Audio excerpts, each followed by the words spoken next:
G'day. I'm sure many of us have renovated houses. I thought it was going to be easy until you started. You knock down a wall and find something else that needs doing. You pull up the carpet and discover that lino that will survive nuclear war.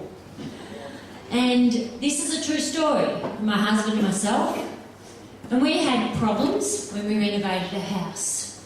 It's called Possum Problems. Dave and I bought a house that's 100 years old. We're thrilled, we think, that it's so easily sold, but now comes the hard part, renovating the place. And we're sure it will happen at a cracking pace. But it seems there's a problem that wasn't up front. It's a huffing and puffing, like a boar on the hunt that comes through the walls in the dark dead of night. God, it can give you a hell of a fright. Possums, pesky possums, they pee in wall cracks. And this wall's painted white, so there's yellow wee tracks that flow down the panels and roll off the doors. And in the heat, it's like syrup and pools on the floor. Now, city slickers think they're furry and cute.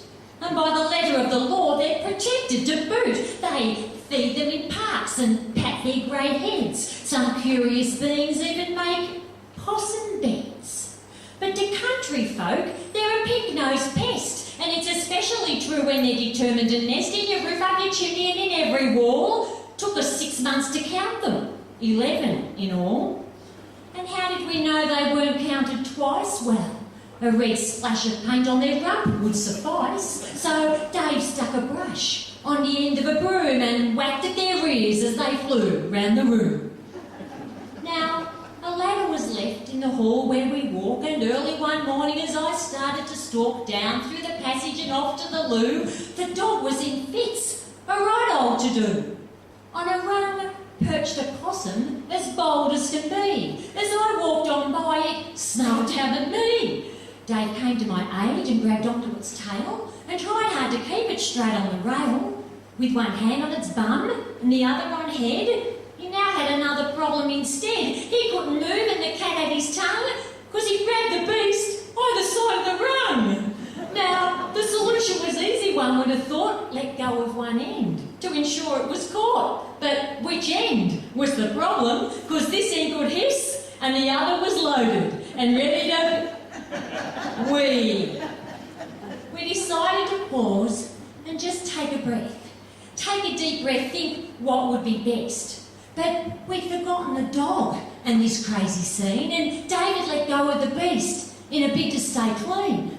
So, by the time our attention was back on the dog, it was beside itself, its mind filled with fog, snorting and puffing with eyes bloodshot red, and the look on its face was one filled with dread.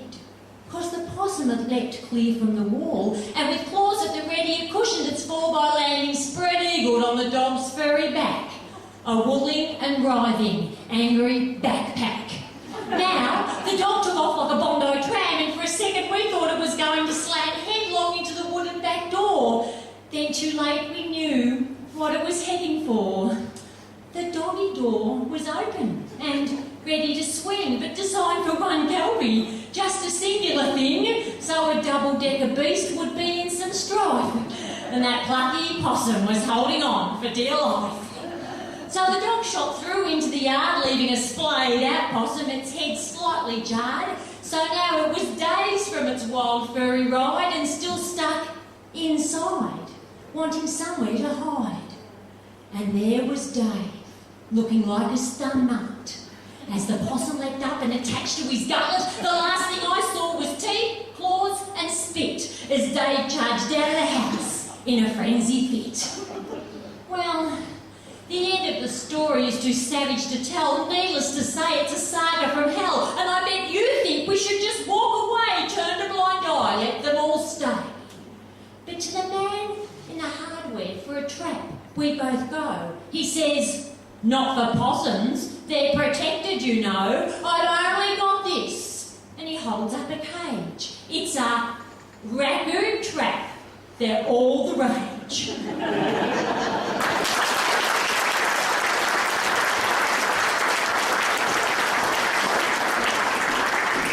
Rhonda Tallnash, another round of applause, please.